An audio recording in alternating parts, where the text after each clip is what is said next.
Over a 3-day period in August of 2016, Louisiana experienced historic flooding.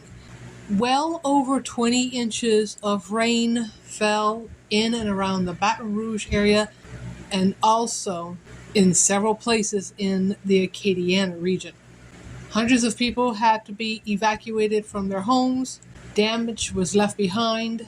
Businesses, schools, homes, and even we were affected. Now, just to let you know, I do not have any video or photo of this incident at that time. I was concentrating more on protecting Duke and Sam at the time. Duke still belonged to his former owner. I was still fostering Sam. They weren't even a year yet when this happened.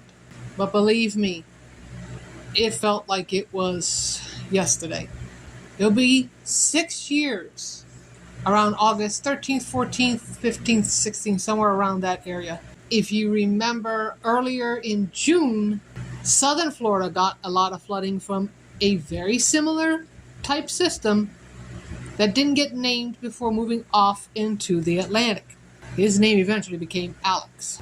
A week prior to all the rain coming in, our local weather stations were telling us that it was coming, that we were going to have quite a bit of rain.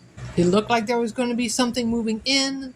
Considering that it was hurricane season, there was thinking maybe it was a tropical system, a very weak tropical system at that. Fortunately, a tropical system didn't develop, so there was no name for it. As it got closer and closer to the event, our weather forecasters started getting a little more concerned. By the Tuesday of that week, they were saying for the potential of 15 inches of rain in and around the Acadiana area, in and around the Baton Rouge area. They were trying to figure out where exactly the system was going to set up. If I remember correctly, it was moving east to west. So it started in Baton Rouge first before it came our direction. That had me and Duke's previous owner doing some serious talking. The plan was for him to stay at our house. Where his pen was is on a slab. So he would have been in all that weather. That made no sense. It made more sense to keep him at my house because my house is on 1-foot blocks. He'd be safe, he'd be dry, and he'd be able to hang out with Sam at the time. Little did we know what was going to happen. Around August 13th or 14th is when it all started. The rain started on a Thursday night in Baton Rouge. Unfortunately, at night you can't really tell how high the water gets, so a lot of people found out the hard way that water was getting into their homes. In places that usually didn't flood, that's what happened. People were being woken up to floodwaters creeping into their homes, getting into their homes. 1, 2, 3 inches and even higher in their homes. They had to be evacuated. That Thursday over here, we didn't get that. We had clouds, but we didn't get any rain. So we were thinking, okay, maybe it's not going to come here. That Thursday night on the weather news, they're saying, yes, it's going to come here, but it's a slow-moving process. That's why there was so much rain that fell. Wake up the Friday morning, still cloudy, still nothing. Let the boys play outside. They have their day. Come 5 o'clock, his owner comes back and says, keep Duke again for that Friday night. Keep Duke again. I don't want him in that pen just in case. So we agreed to that, brought him in, gave him and Sam a bath, put them to bed. Because they usually fall asleep around 6 o'clock. 7 o'clock on the dot that Friday night, the rain, thunder, and lightning started and did not stop. The entire night, the rain fell. So I knew by the time morning was going to come, it was going to be bad over here. I think I was up most of the night because I knew Duke was up most of the night. Sam definitely was up most of the night. They were scared. I was scared. And I think even grandmother was scared. By that Saturday morning, 6 o'clock, first light, it was still thundering and lightning and pouring down rain. The water was coming over the roots of the oak trees in the front yard. They were up to the bricks of that the house is on. The water was getting to the front porch. At that point, first thing in the morning, the front porch was pretty much the only thing that was dry. That was the only place that the two dogs had to go potty. Sam didn't care. He'd go potty anywhere. Duke, he took one look at that water that was coming and went right back inside the house. I should have realized then I was going to have a problem trying to bring him to the bathroom. Sam, too easy. Duke, every time he'd go outside, he'd look at that water and it was a little bit closer. He's like, and went right back inside the house. I want to say 3 o'clock Saturday afternoon, maybe even 4.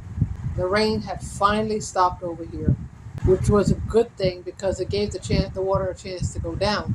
One neighbor had about half a foot of water in their home, maybe even a few inches, but they had to be rescued out of their own home in our neighborhood. Because I know they had a lot of damage. They had to pull up all the floors, all the walls. They had to pull a lot of that down and fix all of that. I remember that. But it was only one person in the neighborhood. Their house is completely on a slab. And where they live is a little bit lower than where we live on this end of the neighborhood. So her and her family had to be evacuated out of the house by boat. And the little road we live on slopes from the highway down. So any water that runs off of the highway builds up on that little gravel road over there, which makes it a lot worse. The only way to get in and out was either by boat or if you wanted to walk through that water. Somebody had tried walking through that water and it was waist high for them. And they're like 6'5". Nobody was getting out that day. By the Sunday morning, the sun was out. The water here was down, but it was still up at the road by the highway. I was able to go across the street with a bottle of Clorox and a broom and a scrub brush, gloves, and everything else that I thought that I would need to clean up Duke's pin. It took me all day to clean that pin up. I had to get all of the debris that was in that pin out. I scrubbed that cement down with Clorox. I had been lucky enough to think about picking up anything like his water bucket, his water. That was all pulled over here, dumped out, cleaned, and saved. Blankets, anything that would have been of use to Duke had been picked up and saved. So none of that had to be thrown away. His water bucket went back, but not the blankets because the cement was still rather damp after being cleaned. Hose down, cleaned again, hose down. I did that about 3 times with Clorox and soap and a water hose. And a lot of elbow grease, mind you. I know a lot of people who lived through it, even a lot of pets that had been rescued from all that water too, are wary of what floodwaters can do now because they've seen it firsthand. We were lucky.